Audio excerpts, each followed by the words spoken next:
तो चलिए आज हम डेव पेल्जर के संस्मरण अ चाइल्ड कॉल्ड इट की दुनिया में गहरे उतरते हैं। देखिए, ये सिर्फ एक किताब नहीं है। ये एक बच्चे के उस सफ़र की कहानी है जहां उसे साएं, खामोशी और जीने की एक ज़बरदस्त इच्छा के बीच अपना रास्ता खुद बनाना पड़ा। ये कहानी सिर्फ जुल्मों का एक ब्यौरा नहीं है। नहीं, ये हमें सीधे एक ऐसे बच्चे के मन के अंदर ले जाती है जिससे उसकी इज्जत, उसकी पहचान और सुरक्षित महसूस करने का हक सब कुछ छीन लिया गया था। यह हमें इंसानी बर्ताव के सबसे स्याह कोनों का सामना करने पर मजबूर तो करती है, लेकिन साथ ही ये उस असाधारण हिम्मत को भी दिखाती है जो भयानक से भयानक पीड़ा के बीच भी पनप सकती है। कहानी की शुरुआत होती है एक टूटी हुई मासूमियत से, एक प्यार करने वाली माँ के एक क्रूर जालिम में बदल जाने से। शुरुआत में डेव का बचपन बिल्कुल वैसा ही था जैसा किसी का भी होना चाहिए। पिकनिक, हंसी मजाक और एक माँ का ढेर सारा प्यार। और यही शुरुआती सुनहरी यादें हैं जो बाद में आने वाले अंधेरे को और भी ज्यादा दर्दनाक बना देती हैं। लेकिन फिर सब कुछ बदल गया। डेव की माँ कैथरीन शराब और मानसिक अस्थिरता के एक ऐसे जाल में फंसी कि उनका प्यार करने वाला रूप एक क्रूर अत्याचारी में बदल गया। और उनकी ये क्रूरता कोई अचानक आया गुस्सा नहीं थी, नहीं, ये सोची समझी योजना बनाकर दी जाने वाली यातना थी। उन्होंने अपने सभी बच्चों में से सिर्फ डेव को अपने गुस्से का निशाना बनाया। और ये बदलाव इतना भयानक था कि डेव खुद से ही सवाल करने लगा कि आखिर उसने ऐसा क्या किया जो उसकी माँ उससे इतनी नफरत करने लगी।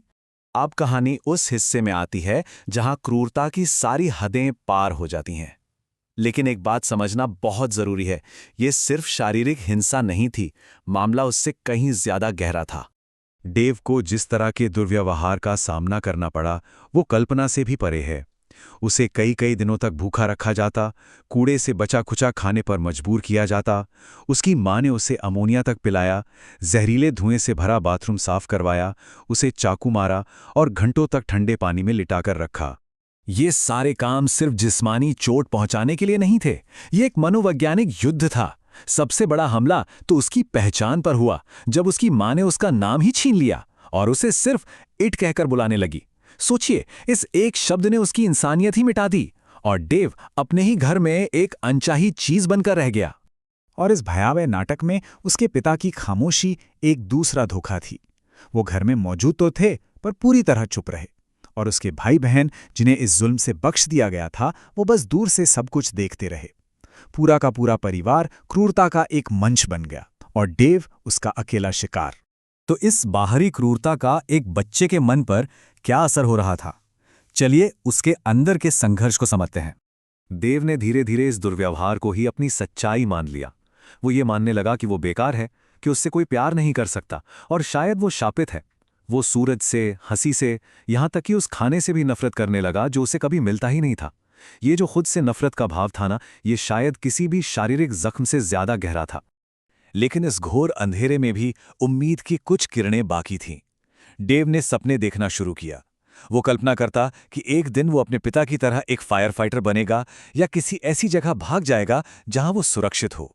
ये सपने ही उसकी जीवन रेखा बन गए, उस क्रूर हकीकत के खिलाफ उसका एक खामोश विद्रोह। और जानते हैं, यहीं से शुरू होती है उसके जीवित रहने की एक वीर गाथा। डेव का बच जाना सिर्फ किस्मत की बात नहीं थी, ये एक रणनीति थी। उसने अपनी माँ के बदलती मोड़ को पढ़ना सीख लिया था, सजा से कैसे बचना है ये जान लिया था और बिना पकड़े गए खाना चुराने के तरीके भी निकाल लिए थे। उसकी हर छोटी सी जीत असल में उसकी इच्छा शक्ति की जीत थी। सहना, हालात के हिसाब से खुद को ढालना और अंदर ही अंदर विरोध करते रहना, यही उसके हथियार बन गए थे। और फिर एक दिन वो मोड़ आया जिसका उसे इंतजार था। स्कूल के शिक्षकों ने उसके शरीर पर जख्मों के निशान देख लिए, अधिकारियों को खबर की गई और डेव को उस घर से बचा लिया गया। जब एक पुलिस अधिकारी ने उससे कहा, तुम आज़ाद हो, तो वो रो पड़ा। वो आंसू सिर्फ राहत के नहीं थे, बल्कि उन सालों से दबे हुए दर्द के थे जो अब जाकर बाहर आ रहा था।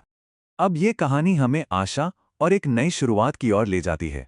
आज डेव पेल्जर एक वयस्क हैं और खुद एक पिता भी। उन्होंने अपने बेटे स्टीफन को वो प्यार और सुरक्षा दी है जो उन्हें कभी नहीं मिली। उन्होंने दुर्व्यवहार के उस खतरनाक चक्र को आखिरकार तोड़ दिया है। वो कड़वाहट में नहीं डूबे, बल्कि अपने दर्द को एक मकसद में बदल दिया। बाल शोषण के खिलाफ जागरूकता फैलाना और ये साबित करना कि जख्म भर सकते हैं। तो इस कहानी से हम क्या सीखते हैं? ये हमें अमानवीकरण का भयानक असर दिखाती है, जहां एट कहलाना सिर्फ एक नाम नहीं बल्कि एक सजा थी। ये दिखाती है कि दुर्व्यवहार हमेशा चुप्पी और अलगाव में ही फलता फूलता है। लेकिन इन सब के ऊपर ये एक बच्चे की अटूट भावना, उसके लचीलेपन को दिखाती है और बताती है कि कैसे उम्मीद और सपने एक ढाल बन सकते हैं। और आखिर में ये कहानी हम सभी के लिए एक पुकार है कि बच्चों की सुरक्षा के लिए आवाज उठाएं। जैसा कि डेव पेल्जर खुद कहते हैं, अपने सबसे अंधकारमय दौर में भी दिल को हराया नहीं जा सकता। शरीर का जीवित रहना जरूरी है, लेकिन उससे भी ज्यादा जरूरी है कि इंसान की आत्मा की जीत हो। अ चाइल्ड कॉल्ड इट सिर्फ एक संस्मरण नहीं, ये एक आईना है जो हमें बंद दरवाजों के पीछे की त्रास्तियों को दिखाता है। ये हमें सतह के नीचे देखने, अनसुनी आवाज़ों को सुनने और ज़रूरत पड़ने पर कदम उठाने की चुनौती देता है। डेव पेल्जर की कहानी एक शक्तिशाली याद दिलाती है कि सिर्फ जीवित रहना अंत नहीं है, ये तो एक नई शुरुआत है। हाँ, उपचार संभव है, पहचान वापस पाई जा सकती है और सबसे घने अंधेरे में भी रोशनी का रास्ता मिल सकता है।